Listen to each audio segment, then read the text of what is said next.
व्यक्तित्व निर्माण। आदर्श व्यक्तित्व क्या है? एक देशभक्त के दृष्टिकोण में देशभक्त बन जाना ही आदर्श व्यक्तित्व है। एक धर्मांध व्यक्ति के दृष्टिकोण में दूसरा धर्मांध व्यक्ति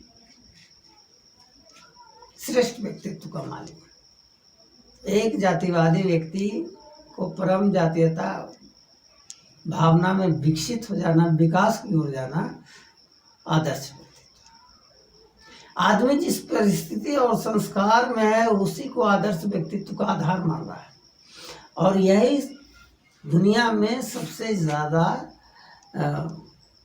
मुश्किल चीज़ है कि आदर्श व्यक्तित्व क्या है। ये सारा चीज़ जातीयता, धर्मांधता, राष्ट्रीयता मानव द्वारा सृजन किया गया, प्राकृतिक रूप से उपलब्ध नहीं है। प्राकृतिक रूप से अखंडता की अनुभूति की ओर आगे बढ़ना, अखंडता की अनुभूति की ओर प्रयास करना आदर्श व्यक्तित्व का निर्माण करता है।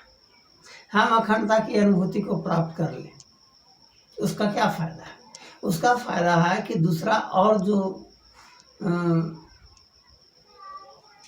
अनुभूति है, जातीयता की अनुभूति, धर्मांधता की अनुभूति, राष्ट्रीयता की अनुभूति, उसको ब्रेक लगाता है तत्वज्ञान, अखंडता की अनुभूति। एक अलग बात है कि एक तत्वज्ञानी के संस्कार से दूसरा अन्य व्यक्ति प्रभावित होकर के व्यक्तित्व का निर्माण कर सकता है।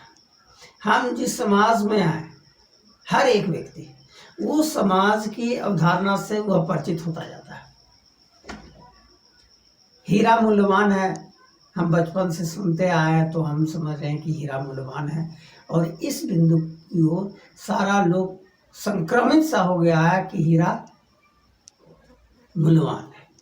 हम उसका मापदंड तय कर लिए कि इतना इसकी कीमत होती है, लेकिन एक तत्ववेत्ता के लिए हीरा बहुत ज़्यादा मूल्यवान चीज़ नहीं है। समाज द्वारा जो धारणा स्थापित है कि फला वस्तु, फला विषय मूल्यवान है, उसके लिए मूल्यवान नहीं है, क्योंकि वह शून्य का विचरण करना उसके लिए मूल्यवान विषय है।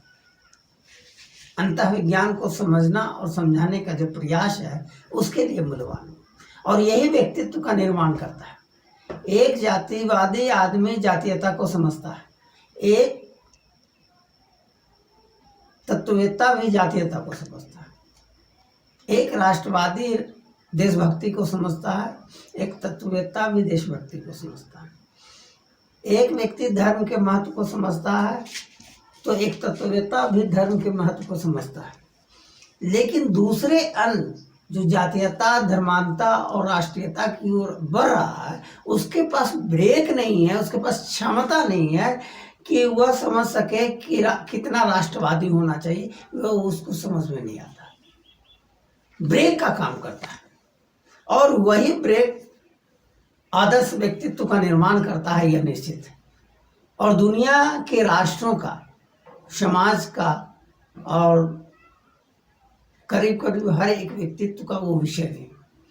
एक व्यक्ति भी अगर समाज के अंदर तत्ववेत्ता बनता है तो उससे समाज संक्रमित होने लगता है और आदर्श व्यक्तित्व की ओर आगे बढ़ने लगता है मानव समाज। लेकिन एक ऐसा व्यक्तित्व का निर्माण नहीं रहने की वजह से जो समाज की परिस्थिति है उसमें और ज़्यादा जटिलता आने शुरू हो जाती है। शिक्षा का उससे कोई संबंध नहीं है। लोग शिक्षित होते जाता है, जातीयता की भावना भी प्रबल होती है, क्योंकि जो शिक्षा से जो योग्यता हासिल किया है और जातीयता का जो अनुभूति है, दोनों का गुणात्मक प्रयास से वो प्रयासरत है।